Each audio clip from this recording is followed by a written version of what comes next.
નાના માચેડા ખાતે આવેલા ભીમનાથ મહાદેવના મંદિરે ઋષિ પાંચમના પાવન દિવસે ભક્તોનું ઘોડાપૂર ઉમટ્યું છે। શાસ્ત્રોક્ત માન્યતા મુજબ ભાદરવા સુદ પાંચમના દિવસે મનાવતા ઋષિ પાંચમના વ્રતને ખાસ કરીને સ્ત્રીઓ માટે મહત્વનું માનવામાં આવે છે। માન્યતા એ છે કે આ વ્રત પાલનથી સ્ત્રીઓને પાપ મુક્તિ મળે છે, સમગ્ર પરિવાર પર ઋષિઓના આશીર્વાદની કૃપા રહે છે। આ પ્રસંગે સ્ત્રીઓએ ભીમનાથ મહાદેવના સાનિધ્યમાં આવેલા ઠેબી નદીમાં પવિત્ર સ્નાન કરી સપ્ત ઋષિઓનું પૂજન કર્યું હતું। વર્ષોથી અમરેલી અને આસપાસના ગામોમાંથી ભક્તો અહીં ઉપસ્થિત રહી અને ધાર્મિક તહેવારમાં શ્રદ્ધાપૂર્વક જોડાય છે। જે કેસમી ગુજરાતી સાથે જૈનિક સુજિત્રા અમરેલી।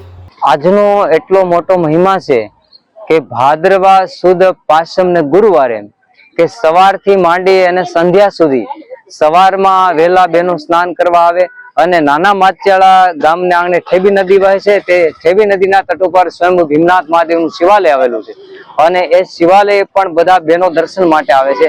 અહીંયા પ્રથમ તો સવારમાં સ્નાન કરે છે, બપોરે સ્નાન કરે છે, બપોરે સ્નાન કરે છે અને સ્નાન કરવાનો એટલો બધો મોટો મહિમા છે કે બહેનો રજસ્વલા ધર્મની અંદર આવતા હોય એનાથી કેટલાક અમુક પાપ કર્મ થતા હોય એટલે એ પાપમાંથી મુક્તિ મેળવવા માટે, પાપમાંથી મુક્ત થવા માટે એને અહીંયા સ્નાન કરવાનો બહુ મોટો મહિમા બતાવ્યો। સ્નાન જો કરવામાં આવે તો એ પવિત્ર બને છે અને પાપમાંથી એને મુક્તિ મળે છે અને આ ઋષિ પાંચમના દિવસે 7 ઋષિનું સ્મરણ કરવાથી પણ પાપમાંથી મુક્તિ મળે છે। એવા ઋષિ પાંચમનો બહુ મોટો મહિમા એ ગણવામાં આવે છે। ઓમ નમઃ શિવાય। જય ભીમનાથ મહાદેવ। મારું નામ બલભદ્રભાઈ કોઠીવાળ છે।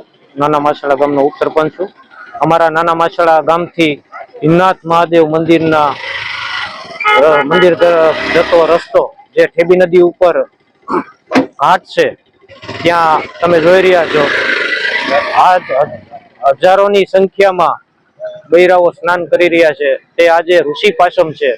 જે ઋષિ પાંચમનું મહત્વ છે કે જે કાંઈ બી અજાણ્યા પાપ થયા હોય તેને આજે સ્નાન કરવાથી તે પાપ બધા ધોવાય છે, મુક્ત થાય છે। એટલા માટે અમારા ગામ ઉપર દર વર્ષે જે આવો ને આવો ટ્રાફિક જોવા મળશે, એક જળજળી 11 અને અત્યારે ઋષિ પાંચમ, એવો જ્યારે પણ તહેવાર હોય ત્યારે આ ટ્રાફિક તમને જોવા મળે છે।